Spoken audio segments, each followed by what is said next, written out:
In this video, I'll show you how to customize your notifications on YouTube. If this guide helps you, please consider subscribing to this channel, giving this video a like so others can use it and find this video too.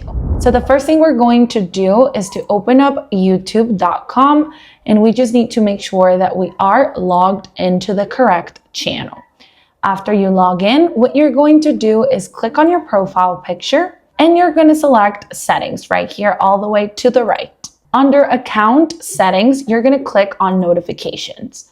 And now here is exactly where you can edit how you get notified and where. So I'm using my computer, so I'm able to edit my desktop notifications.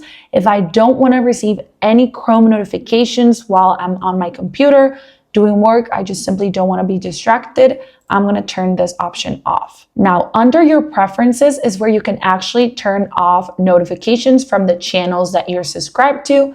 If you wish to receive notifications, simply turn this on. If you don't, you can just turn it off. YouTube will also recommend you videos based on the videos that you typically watch.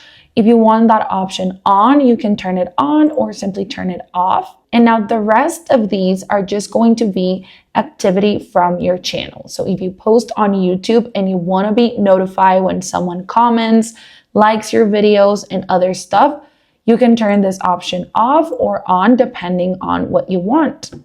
Also the same thing for your comments, for your mentions, and for others, like for example, when someone shares or makes a remix of your video. Now at the bottom, you're going to find promotional content and offering. You probably want to turn this off because this is where YouTube is going to offer the premium version.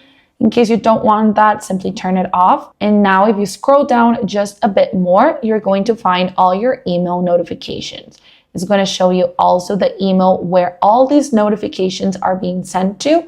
And again, you can edit the permissions, the preferences, and just be specific about the kind of emails that you want to receive from YouTube. After you're done making your changes, you can simply click back on the YouTube logo, and all the changes that we just made will be automatically saved. Hope that helped.